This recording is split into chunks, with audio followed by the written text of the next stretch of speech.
ശിവകാമി എങ്ങോട്ടാ? അത് പിന്നെ എന്റെ ഒരു സ്നേഹിതയെ കാണാൻ പോവാ. സ്നേഹിതയോ? സ്നേഹിതയ്ക്ക് എന്താ പേരില്ലേ? അഴകേശൻ ജ്യേഷ്ഠനെ അറിയാത്ത സ്നേഹിതയാ. എനിക്ക് അല്പം തിരക്കുണ്ട്. ശിവകാമി,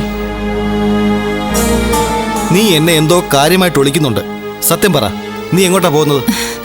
അത് പിന്നെ ഞാനിപ്പോ പോകുന്നത് സ്നേഹിതയെ കാണാനാ. പക്ഷേ ആദ്യം പോകുന്നത് ക്ഷേത്രത്തിലേക്കാ. ക്ഷേത്രത്തിലേക്കോ? കളവ് പറയുമ്പോ വിശ്വസിക്കാൻ തക്കതായ കളവ് പറയണം. ഭക്തിയും വിശ്വാസവും തൊട്ട് തീണ്ടിയിട്ടില്ലാത്ത നീ ക്ഷേത്രത്തിലേക്കല്ല എന്നെനിക്ക് മനസ്സിലായി. ശിവകാമി, നീ പോകുന്നത് മീനാക്ഷിയെ ഉപദ്രവിക്കാനുള്ള ഏതോ പദ്ധതിയുമായിട്ടല്ലേ? എന്താ ഞാൻ പറഞ്ഞത് സത്യമല്ലേ? അതെ, സത്യം തന്നെ. അഴകേശൻ ജ്യേഷ്ഠനു കൂടി അനുകൂലമായി ബാധിക്കുന്ന സത്യം.